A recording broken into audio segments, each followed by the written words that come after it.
Hello everyone, good morning. Welcome to Pawan ji classes.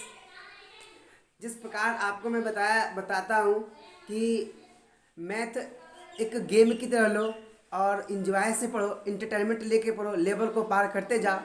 उसी तरह से मैं आज आप लोग के बीच आज एक नया वीडियो लाया हूँ और उस वीडियो के अंतर्गत मैं आपको मैथ का पार्ट्स जो होता है उस पार्ट्स में एक अलजेब्रा छुपा हुआ है, उस अलजेब्रा के बारे में बात करूंगा।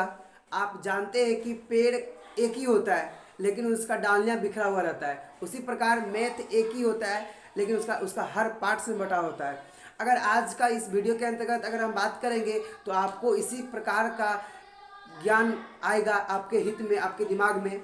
लेकिन वीडियो स्टार्ट करने से पहले आपसे अनुरोध है कि अगर आप इस चैनल पे नए होंगे तो पहले सब्सक्राइब कर दें, बेल आइकन दबा दें और लाइक भी ठोक दें, जिससे आपके दोस्तों चाहे आपके पास नोटिफिकेशन वीडियो डालते ही अपलोड करते ही नोटिफिकेशन आपके पास चला जाएगा।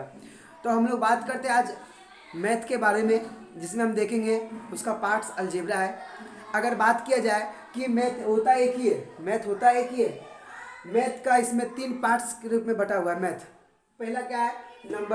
नंबर्स अगर बोला जाएगा अर्थमेटिक में क्या होता है कि हम लोग को नंबर्स पढ़ना पड़ता है। Whole numbers, integer numbers, prime numbers, irrational number, उसमें सब पढ़ना पड़ता है। होल नंबर्स में नेचुरल नंबर हो गया आपका, वो हो गया आपका नंबर्स हो गया, मतलब अर्थमेटिक में आपको पढ़ना पड़ता है। अगर बात किया जाए 3D शेप में, जो यहाँ पे लिखा हुआ है 3D शेप या 3D फिगर, तो 3D फिगर ये ज्योमेट्री होता है। ज्योमेट्री में क्या होता है कि आपको 3D फिगर बना हुआ रहता है। जैसे कि देखिए, आपको इसी में से एक त्रिभुज छापा गया है, इसी में आपको 4 को बना दिया जाएगा, एक यहाँ पे लंब डाल दिया जाएगा, इसी के बीच में लंब डाल दिया जाएगा और बोला जाएगा आपको ये बताइए इसमें क्या क्या बन रहा है, नहीं बन रहा है, उसमें आपको बताना पड़ेगा।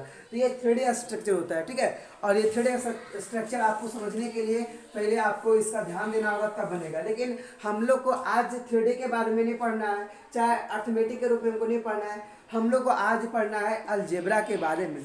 अलजेब्रा में हम लोग पढ़ते क्या है कि लेटर्स नंबर के बारे में पढ़ते हैं, जो हम लोग अल्फ़ाबेट में जो ABCD, EFG जो भी रहता है उसके बारे में हम लोग पढ़ते हैं। अलजेब्रा का मीनिंग यही है कि एक इक्वेशन बनाना। क्या बनाना? इक्वेशन बनाना। जैसे कि यहाँ पे हम लोग लिखते हैं ये x plus bx plus a square plus bx plus c equal to 0, ये हमारा एक इक्वेशन है। क्या है? हमारा एक इक्वेशन है।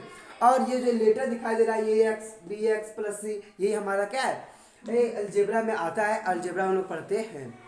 हम लोग सिर्फ इस वीडियो के अंतर्गत अलजेब्रा का कॉन्सेप्ट के बारे में पढ़ेंगे। उसके बाद आपका सारा क्वेश्चन एक एक क्वेश्चन का सारा सोल्यूशन आपको मिलेगा। इस वीडियो को देखते चलिए, आप लास्ट तक देखिए, आपको सारा सोल्यूशन मिल जाएगा क्वेश्चन का आंसर। और आपको इतना आपको अंत में लग जाएगा कि नहीं, ये वीडियो हमारे लिए एकदम बेनिफिट रहा और हमें इस वीडियो को लाइक करना चाहिए और सब्सक्राइब करना चाहिए और हमें दोस्तों को शेयर भी करना चाहिए। तो हम लोग अगर अलजेब्रा का पहला पॉइंट के बारे में बात करेंगे, पहला पॉइंट के बारे में, तो पहला पॉइंट आता है कांस्टेंट और वेरिएबल आता है। पहला कांस्टेंट क्या आता है? पहला चीज आता है कांस्टेंट आता है। क्या आता है?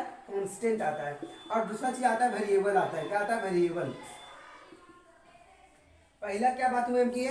पहला बात किए कांस्टेंट के बारे में, दूसरा बात किए वेरिएबल के बारे में। कांस्टेंट क्या होता है? हम लोग जानते हैं कि कांस्टेंट का मतलब ये होता है कि वो जिसका मीनिंग चेंज नहीं होता हो। जैसे कि अगर बात किया जाए कि हम लोग यहाँ पे 2 रुपया का मांग किए, तो अगर हम कहीं दूसरे जगह भी जाएंगे, कोई भी स्टेट में जाएंगे, तो बोलेंगे 2 रुपीज़ गिव मी, तो वो बोलेगा 2 रुपया मांग रहा है, इसको 2 रुपया दे दो, तो 2 रुपया उसको मिल जाता है, ठीक है। तो जिसका मान नहीं बदलता हो उसको बोलते हैं हम लोग कांस्टेंट, और जिसका मान बदलता हो उसको बोलते हैं हम लोग वेरिएबल। अगर एग्जांपल के तौर पर अगर बोला जाए तो एग्जांपल के तौर पर हम कह सकते हैं इसके बारे में। एग्जांपल इसका अगर लिया जाए तो क्या कहेंगे? कांस्टेंट में, अगर कांस्टेंट में बात किया जाए तो यहाँ पे 1 हो जाएगा, ये 2 हो जाएगा, 3 हो जाएगा, 4 हो जाएगा, 5 हो जाएगा, 6 हो जाएगा। ये आप कहीं पे भी जाइएगा तो आपको चेंज नहीं नज़र आएगा। अगर आप वहाँ पे 6 एप्पल का मांग कीजिएगा तो आपको 6 एप्पल ही मिलेगा। अगर आप कोई दूसरा जगह भी जाइएगा तो 6 एप्पल की जगह 6 आप पोटैटो बोलिएगा तो 6 पोटैटो ही मिलेगा। ये नहीं कि वहाँ पे जाइएगा तो आपको 8 पोटैटो मिल जाएगा, ठीक है। ये आपको समझने का तरीका बताया जा रहा है, समझने के लिए बताया जा रहा है कि आपको समझ में आवे तो आप आराम से बना सके। जैसे कि अगर बात किया जाए ये कांस्टेंट हुआ तो वेरिएबल क्या होगा, तो वेरिएबल यही हमारा है वेरिएबल, कि वेरिएबल में जैसे 5x हो गया प्लस 2x हो गया इज इक्वल टू 0। अगर इसमें x का मान दिया गया, यहाँ पे y दे देते हैं, y x का मान दे दिया गया 5, x का मान दिया गया 5, तो बताइए अगर x का मान हमें 5 दिए तो कितना हो जाएगा, 5 इंटू 5, ये पुट कर देंगे 5 में प्लस 2y, और y इक्वल टू वाट पूछा, y इक्वल टू क्या पूछा है, वाट। ठीक, तो 5 into 5 plus 2y is equal to 0 कर देंगे, 5 5 25, तो 2y इज इक्वल टू, ये प्लस में तो हो जाएगा माइनस में हो जाएगा 25, तो y इज इक्वल टू क्या जाएगा, -25/2 हो जाएगा। माइनस यहाँ नहीं दिख रहा, तो देखिए इधर कि यहाँ पे 2y, तो 2y इज इक्वल टू क्या था, -25 था, तो y इज इक्वल टू क्या जाएगा, -25/2।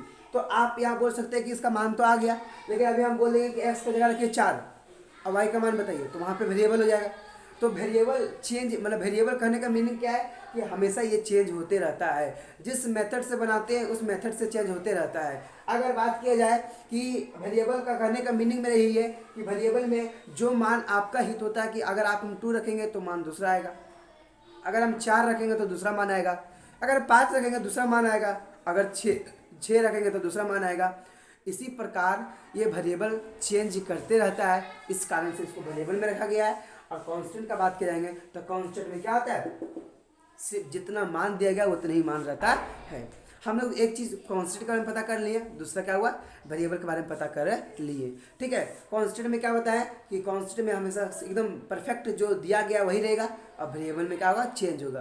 तो एग्जाम्पल के में अगर दिया गया, एग्जाम्पल के तहत में अगर दिया गया यहाँ पे, जैसे कि यहाँ दिया गया 5y, क्या दिया गया 5y, और यहाँ दिया 0, फिर यहाँ पे दिया गया है 2, फिर दिया गया यहाँ पे -y²/2।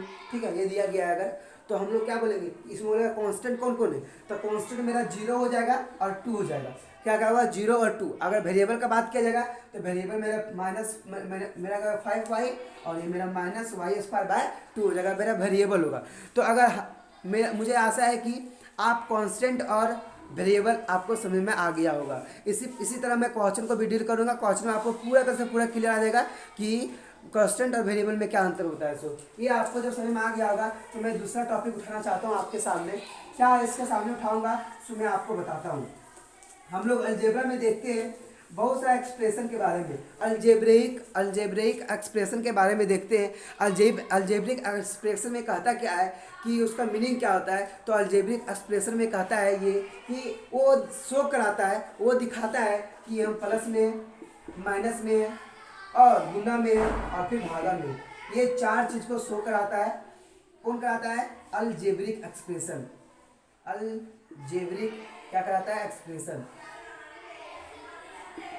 अलजेब्रिक एक्सप्रेशन ये क्या कराता है कि हम प्लस में या माइनस में या गुना में या भागा में, ये हम हिंदी में इसलिए बोल रहे हैं, हमको इंग्लिश भी आता है, हमको इंग्लिश में बोल सकते थे, लेकिन इंग्लिश में क्या होती है, बच्चा लोग को इंग्लिश खुद पढ़ना पड़ता है और शुरुआत में इंग्लिश उसके दिमाग में जाता नहीं है, तो एक एक वर्ड का मीनिंग को पहले हिंदी से समझाने से क्या होता है, बच्चे लोग को दिमाग में कुछ ना कुछ जाता है, तो वो अपने आप को दर्शाता है कि मैं कुछ सीखा। इसलिए मैं आपको हिंदी में बोल रहा हूँ क्योंकि आपको समझ में अच्छा से आ जाए।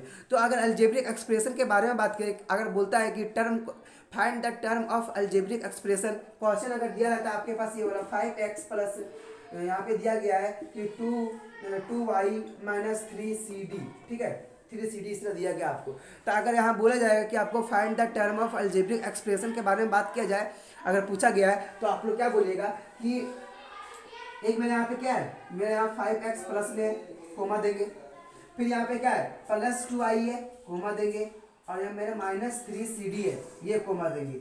ये तुम्हारा निकल गया क्या, find the term of algebraic expression निकल गया। ठीक है, ये तुम्हारा आंसर हो गया। अगर देखिए ये तो बोलते हैं find the term of algebraic expression. अगर क्या होता है, अगला क्वेश्चन में अपोजिट पूछता है। अपोजिट करने का मीनिंग क्या है, अपोजिट करने का मीनिंग है कि आपको देगा टर्म दे दिया जाएगा, टर्म आपको दे दिया जाएगा और बोलेगा कि आप अलजेब्रिक एक्सप्रेशन में लिखिए। तो अलजेब्रिक एक्सप्रेशन में भी लिख सकते हैं। आपको अगर ये समझ में आ गया होगा कि find the term of algebraic expression, तो अगर वो उसका अपोजिट करेगा कि आपको टर्म दिया गया है, आपको अलजेब्रिक एक्सप्रेशन को दिखाना है, मतलब आपको एक इक्वेशन की तरह लाना है। तो देखिए कैसे करेंगे सब लोग। देखिए अब हमको बोला अलजेब्रिक एक्सप्रेशन में दिखाने बोला है। जैसे हमको क्वेश्चन दिया रहेगा, क्वेश्चन क्या दिया रहेगा, इसमें दिया रहेगा 45x कोमा -2xy फिर कोमा जो देगा 3x z दिया, ठीक है, 3x z दिया। तो आपको बनाना कैसे है, आपको बोला एक्सप्रेशन दिखाने, अलजेब्रिक एक्सप्रेशन, तो हम लोग दिखा देंगे। यहाँ आंसर में लिखेंगे हम लोग, आंसर में क्या लिखेंगे, 45x यहाँ दिया है -2xy और यहाँ पे क्या दिया +3xz। ये तुम्हारा आंसर हो गया, ये क्या गया तुम्हारा आंसर हो गया। ये तुम्हारा क्या हुआ, यह फाइंड द अलजेब्रिक एक्सप्रेशन निकला। हम लोग पहले क्या निकाले थे, अलजेब्रिक एक्सप्रेशन का टर्म निकाले थे और ये टर्म हमको दिया गया था 45x, इतना दिया था, इतना दिया था, तो हम इक्वेशन के टर्म में दिखा दिए कि ये एक्सप्रेशन दिखा रहा है किसका, अलजेब्रिक का एक्सप्रेशन दिखा रहा है। ये बात हो गई मेरा। ये हम 3 बात किए, 4 बात किए, क्या क्या चीज़ किए। पहला हम लोग पढ़े कॉन्स्टेंट के बारे में, दूसरा हम पढ़े किसके बारे में, वेरिएबल के बारे में, तीसरा हम पढ़ लिए कि अगर हमको अलजेब्रिक एक्सप्रेशन को टर्म में दिखाना है तो टर्म में दिखा दिए। चौथा हम क्या पढ़े कि हमको टर्म दिया रहेगा और हमको अलजेब्रिक एक्सप्रेशन में लाना है, मतलब इक्वेशन के रूप में हमको दिखाना है, तो इक्वेशन के रूप में दिख जाएगा। 4 चीज़ जब पढ़ लिए तो 5वां चीज़ मेरे पास आता है, देखिए 5वां चीज़ का आता है, सुन 5वां चीज़ और आसान है, आप लोग देखते हैं आपको समझ में आ जाएगा कि 5वां इतना आसान क्यों है। सो हम लोग 5वां में क्या पढ़ने जा रहे हैं, 5वां में पढ़ने जा रहे हैं कि मोनो के बारे में, दूसरा मोनो के बारे में, फिर बाइनोमियल के बारे में, बाइनोमियल,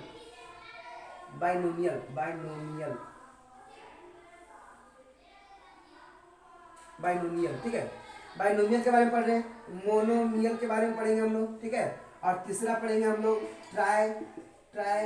ट्राइनोमियल के बारे में पढ़ेंगे हम लोग, और चौथा हम लोग पढ़ेंगे किसके बारे में, पॉलिनोमियल, ठीक है।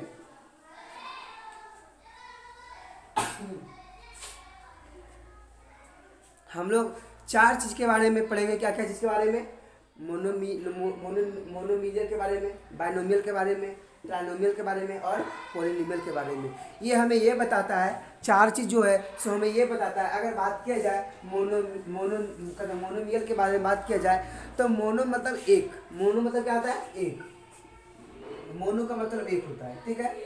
बात की जाए बाइनोमियल के बारे में तो बोलेंगे तो 2, बाइनोमियल के मतलब 2 होता है। ट्राई में क्या होता है, 3, ट्राई में कितना 3। अगर पोली की बात किया जाएगा तो इसमें क्या 3 से अधिक, क्या बोलेंगे 3 से अधिक, 3 से अधिक, 3 से अधिक। तो हम लोग को ये देखना है कि क्वेश्चन दिया जो रहता है वो मोनोमियल है या बाइनोमियल है या ट्राइनोमियल है या फिर क्या है, पॉलिनोमियल है। अगर ये बाइनोमियल में बोला जाएगा तो यहाँ पे सिर्फ एक ही टर्म रहेगा 5xy या 5x भी रह सकता है, तो आपको हड़बड़ाना नहीं है। अगर बाइनोमियल में बात की जाए तो बाइनोमियल में हो सकता है कि 2x² और प्लस यहाँ पे 2y दिया रहेगा। ये हो गया हमारा, क्या हो गया, बाइनोमियल हो गया, मतलब 2 टर्म दिखना चाहिए, 2 टर्म दिखना चाहिए। अगर बात करें ट्राइनोमियल के बारे में तो यहाँ होता है कि 2x² + 2y + 3z।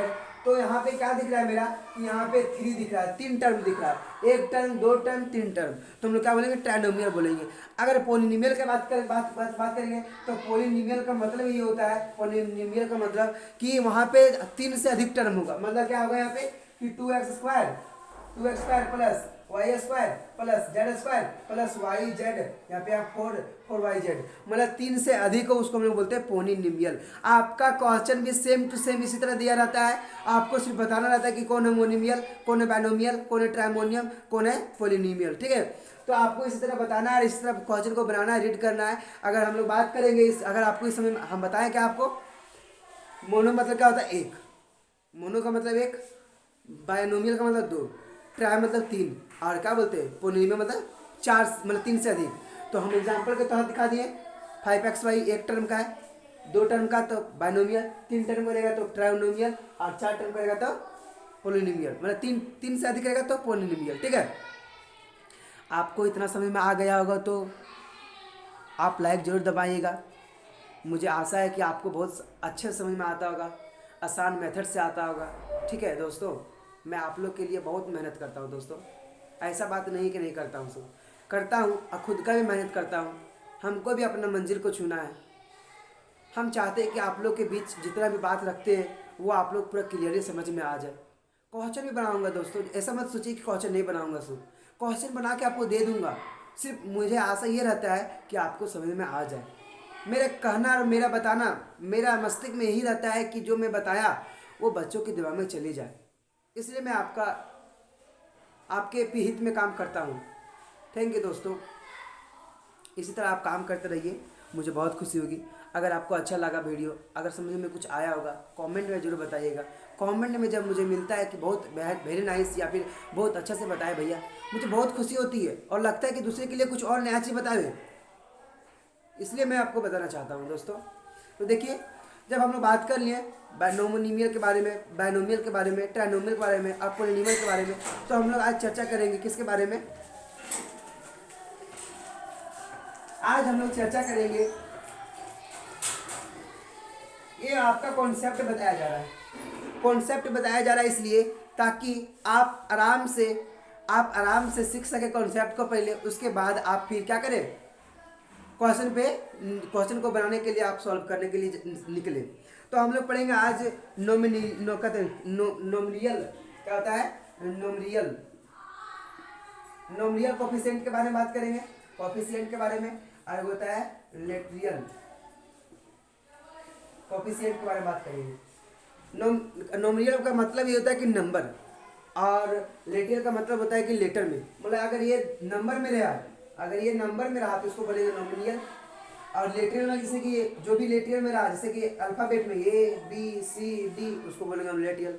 अगर क्वेश्चन के तहत अगर हम आपको क्वेश्चन देते हैं, जैसे अगर बोल दिया 5xy, ये बताइए इसमें नोमिनियल कौन है, कहते लेटरियल कौन है? तो हम लोग क्या बोलेंगे, 5 जो है सो मेरा नोमिनियल कोफिशिएंट है। और अगर बात करेंगे कि मेरा कहते XY जो है, यहाँ पे XY लिखेंगे और ये बोलेंगे हम लोग लेटरियल कोफिशिएंट है। ये दो चीज़ समझ में आ गया। हम लोग यहाँ पे पढ़ेंगे कोफिशिएंट A के बारे में। अगर कोफिशिएंट A के बारे में हम आपको अभी आपके पास इतना बात कर चुके हैं, कांस्टेंट के बारे में, वेरिएबल के बारे में, और बात कर चुके हैं आपके पास हम कांस्टेंट, वेरिएबल, फिर बात किए थे आपका find the term of algebraic expression के बारे में, फिर बात की कि आपको टर्म दिया रहेगा, आपको अलजेब्रिक एक्सप्रेशन का दिखाना है, ये चीज़ हो चुका था। 4 चीज़ हो चुका। 5वां बताया आपको नोमिनियल के बारे में, बायनोमियल के बारे में बताया, ट्राइनोमियल के बारे में बताया, और फिर लास्ट बताया आपको पॉलिनोमियल के बारे में। फिर आया मेरे पास नोमिनियल कोफिशिएंट और लेटरियल कोफिशिएंट। तो नोमिनियल कोफिशिएंट में क्या होता है, जो नंबर को शो कराता है, अंक को शो कराता है, उसको बोलते हैं नोमिनियल कोफिशिएंट।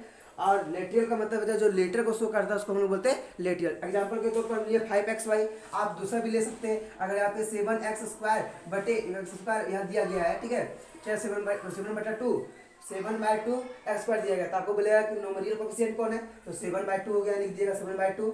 अब बोलेगा लेटरियल कौन है, यहाँ लेटरियल कौन है, x² हो गया, x² इसमें लिख दिएगा, आंसर हो जाएगा आपका। अब लास्ट आपका कॉन्सेप्ट बात करते हैं कोफिशिएंट ऑफ ये के बारे में। तो कोफिशिएंट ऑफ ये का अगर बात कर लेते हैं आपके पास, तो आपका सारा कॉन्सेप्ट आपके दिमाग में चला जाएगा। और जो भी 1-2 कॉन्सेप्ट अगर छूटा होगा वो मैं क्वेश्चन के समय आपका सारा कॉन्सेप्ट दूर कर दूंगा। कोफिशिएंट ऑफ ये में क्या कहता है, कोफिशिएंट ऑफ ये में क्या कहता है, कोफिशिएंट ऑफ ये में क्या कहता है कि कोई भी टर्म दिया, जैसे 7 ये दिया है, चाहे फिर यहाँ पे तुमको दिया है P ये दिया है, ठीक है, या फिर कोई दिया है, तो बोलेगा कि ये का कोफिशिएंट कौन है, ए का कोफिशिएंट क्या हुआ। तो यहाँ पे देखिए 7 इंटू ये ले सकते हैं, तो ए का कोफिशिएंट क्या हुआ, 7 हुआ, तो आपका आंसर 7 हो जाएगा। This is your answer. अगर यहाँ P ये दिया गया, P इंटू ये, तो यहाँ ए का कोफिशिएंट पूर्णांक कौन है, P है, तो बोलेंगे P आंसर हो जाएगा। इसी तरह आपको अगर दिया रहेगा 7/2 इंटू ये रहेगा, तो हम लिखेंगे 7/2 इंटू ये, तो ए का कोफिशिएंट क्या हुआ, 7/2 हो गया। This is your answer. यही आपका अंतिम का कॉन्सेप्ट था भाइयों, और मुझे आशा है कि आपको बहुत सारा सीख मिल गया होगा। और मैं क्वेश्चन को अब डील करूंगा, क्वेश्चन को समझाऊंगा, क्वेश्चन को डील करूंगा, और क्वेश्चन के साथ साथ सारा कॉन्सेप्ट भी फिर से हम क्लियर कर दूंगा। और अभी आपको ये काम करना है कि आपको अगर समझ में आया है, आपको लगा कि मेरे लिए बहुत हित के लिए बना गया, तो आप अपने दोस्तों को शेयर करें पहले, और लाइक दबा दें, सब्सक्राइब कर दें। उसके बाद कमेंट में आप कमेंट कीजिए, कमेंट बॉक्स में, कि मुझे बहुत अच्छा लगा भैया। इसलिए आपको भी धन्यवाद करना चाहता हूँ, और मैं आप सभी को यही गुजारिश करना चाहता हूँ कि आप लोग आगे इस वीडियो को फैलाएं, आगे तक भेजें। Thank you for watching me and welcome to Pawan J classes.